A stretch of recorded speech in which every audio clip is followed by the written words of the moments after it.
Hello අද video එකේ මොනවද තියෙන්නේ කියලා ඔයාලම බලන්නකෝ.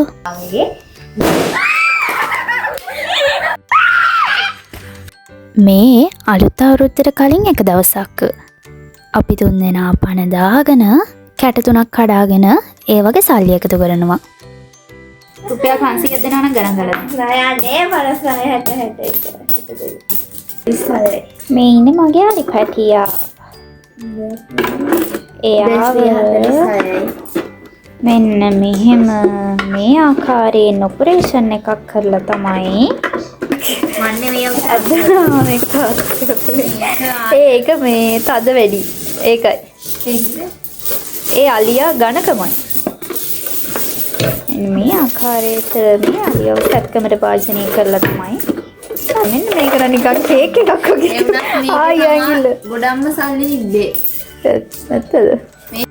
මම ඉක්මනට ගණන් කරලා ඉවර වුණා. ඊට පස්සේ ඉතින් අනිත් අය ගණන් කරලා ඉවර වෙනකන් කම්මැලිකමේ ඒගොල්ලන්ට කරදර කර කර හිටියා. තාම මෙයා ගණන් කරනවා. එක්කෙනෙක් නම් ගියා ගණන් කරලා ඉවර වෙලා යාර බඩගිනි කියලා මොනවා හරි ගේන්න. මේ දෙකේ ඔක්කොම කවදින මුළු එකතු වෙන්නේ ඉන්නේ. මුළු එකතු වෙන්නේ මේ ඕන කාස ගන්න. 240ද කියනද? හොඳයි. හරි. මේක සිරිස.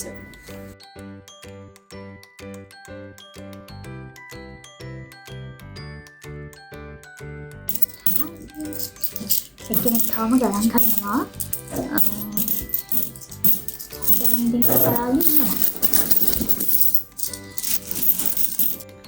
මේ තියෙන්නේ මගේ නම ගහලා තිබ්බ කැටේ. ඊට පස්සේ මේ තියෙන්නේ මෙයාගේ නම ගහලා තිබ්බ කැටේ. ආතම ගණන් කරනවා.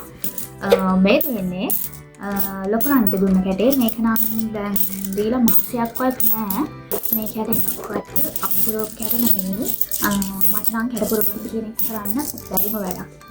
මං හිතන්නේ මේක ඊට කලින් මම පුරවලා තියෙන්නේ එක කැටයයි. මේ කැට අපිට තාත්තා පුරවලා ගෙනත් දීපුවා. සාමාන්‍ය තාත්තා කැටවල සල්ලි දාලා ඒක වෙනම අපිට ගෙනත් දෙනවා. ඉතින් අපි කරන්නේ ඒකට අපේ නම ලියලා කොලයක් ඇතුළට දානවා. මොකද නැත්නම් අපිට ඉඳලාගේ කැට පාර වෙනවා. අන්න එහෙම ලියපු කොලයක් මට අද හම්බුණා. මේක ලියලා තියෙන නම් අපේ ලොකු නංගි රශිනි සකිනිකා. ඒ කියන්නේ මේක අපි දෙන්නා ෂෙයා කරගන්න ඇග්‍රී වුණ කැටයක්.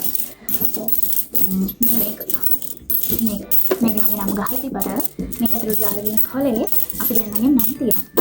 ඊට පස්සේ මේක දාලා තියෙන ඩේට් එක දාලා තියෙනවා 2021 ඒ කියන්නේ තාත්තා අපිට මේක ගෙනත් දීලා තියෙන්නේ දැන් අවුරුදු 5කට කලින්. ඒ වෙනකන් අපි මේ කැටේ හදන්න නැතුව තියාගෙන මෙන්න මේ අවුරුද්දට කැටේ හදලා පොතට දාන්න හිතුවා. මේක නම් ළඟදී පුරවලා ගෙනත් දුන්නේ මාසයක්වත් නැහැ. මේක අපේ ලොකු නංගිට මේක තමයි පොඩි නංගිට මේක තමයි හොඳට පිළිලා දුන්නේ. එයා තාමීලින් ගණන් කරනවා. ගණන් කරගන්න බැරි. මේක කොලෙක් හැටියට මම ආයි ලොකු නංගි අතරේ ෂෙයා වෙන්න ඕනේ. ඊට පස්සේ ඔක්කොම තිබේ කාසි. ඊට අමතරව කොල දෙකක් තිබ්බා. කොල දෙකම ගොඩක් කාල නිසා මාර්කඩ් කාඩ් කොයින්ස් දානවා නම් කැටවලට කොල දාන්න හොඳයි. ගොඩක් කල් තියෙදි මල් කඩවන්න. ඒකයි. ඔයාලට අව හම්බුණාද? මෙදියා පාරක්. දීලා කන්න දැනගන්න. අබ කොහෙන්ද? පඩිය කන්න තමයි. ඒක වගේ මේවා. මේ චූටියක් ඔයාගේ බලන්නකො මේ. මට ෆෝන් එක ඕන. අර රූප තියෙනවා. ෆෝන් එක. සරයි. මගේ මොනේ රූපද? කීයක් තියෙනවද? ඔයාගේ 2360. මගේ 1860. වෙන්න බෑ. ඔයා ගාන වරද්දලා තියෙනවා රාශික. ඔතන තිබ්බ පොඩි කැටේ අපේ මාමා ලංකාවේ ඉද්දී 10 කාසි එකතු කරන්න පාවිච්චි කරපු කැටයක්ද කොහෙද? ඒකේ ඉතුරු ටික පුරවලා තමයි තාත්තා නංගිට ගෙනත් දුන්නේ. අන්න ඒ නිසා කැටේ පොඩි වුණාට හිතුවට වඩා ලොකු ගාණක් එකතු වෙලා තිබ්බා. අපි දෙන්නා කතා කරලා පොදු එකඟතාවයකට ආවා. මොකද නැත්තම් මට මෙතනදී අසාධාරණයක් වෙනවා. මෙයාගේ 4000 ගාණක් තියෙනවා, මෙයාගේ තියෙනවා 2000 ගාණක්, මගේ තියෙන්නේ 1000 ගාණක්. ඉතින් අපි දෙන්නා හිතුවා මේ කොහොම එකතු කරලා හමුවනොත් තුනට බෙදන්න. ගෙවාංග තකචි මේ ආරංගිගේ සිගෙනාවිත් මම ආරංගි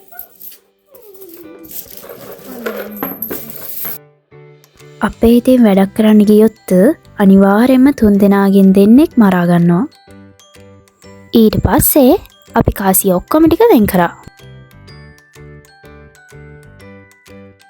ඔක්කොම වෙන් කරලා ඉවරයි. මේ තියෙන කැට තුනේම තිබ්බේවා.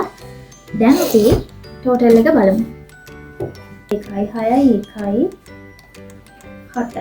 7798යි. හරි. එහෙනම් අපි තුන් දෙනාම සමසේ ඊටමත් සාමකාමීව බෙදාගත්තා. එහෙනම් අපි ගිහින් එන්නම්. බයි. දැන් වෙලාව රාත් 12යි. එපා. රාත් 12යි 4යි. අද තමයි අලුත් අවුරුදු දවස 14. අපි දැන් යන්නේ රතිඤ්ඤයි ආයමන නිරාකෝරුයි පත්තු කරන්න. මෙතනින් එහාට රෑ 12ත් පහ වෙලා මිතුලට බහැලා යටිගිරියෙන් කෑ ගහන බෙරි හන්දෙන පිස්සෝ සෙට් එකක් බලා ගන්න පුළුවන්. ඒ යන්න. හා මොනද?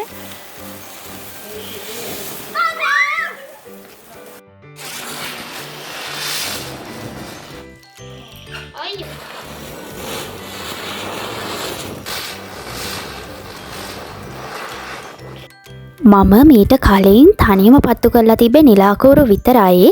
මොකද මං ওই වැඩවලට හරිම බයයි.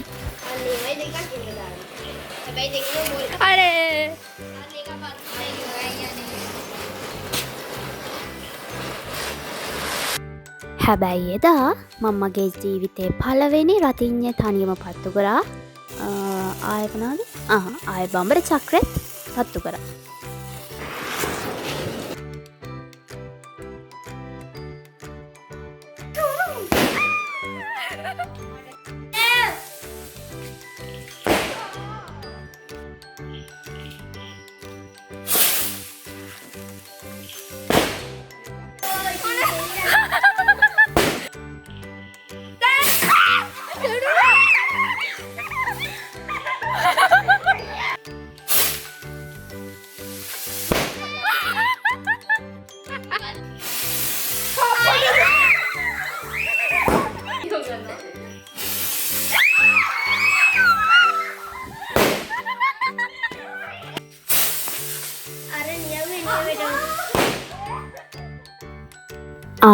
මම රතිඤ්ඤ නෙමෙයි පත්තු කරේ. ඔන්න ඕව මොකක්ද ඒකට කියන නම මට දැන් මතක නෑ. අවුරුද්දට පස්සෙත් තාත්තා ගෙනත් තිබ්බ දිග නිලාකෝරු වගේක්. ඉතින් අපි අවුරුදු ඉවරයි කියලා සැලුන්නේ නෑ. ඒවත් පත්තු කරලා දැම්මා.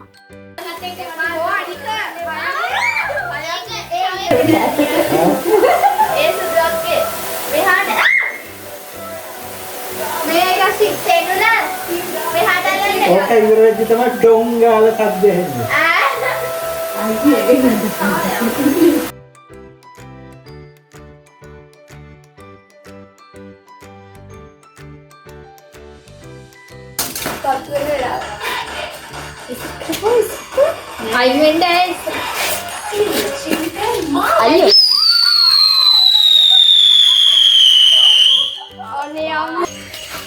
අර යා මග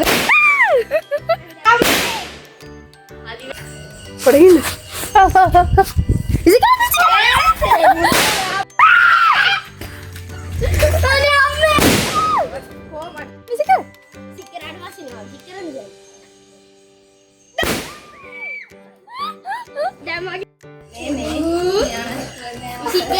සුදු අරයට විසික් කරන්න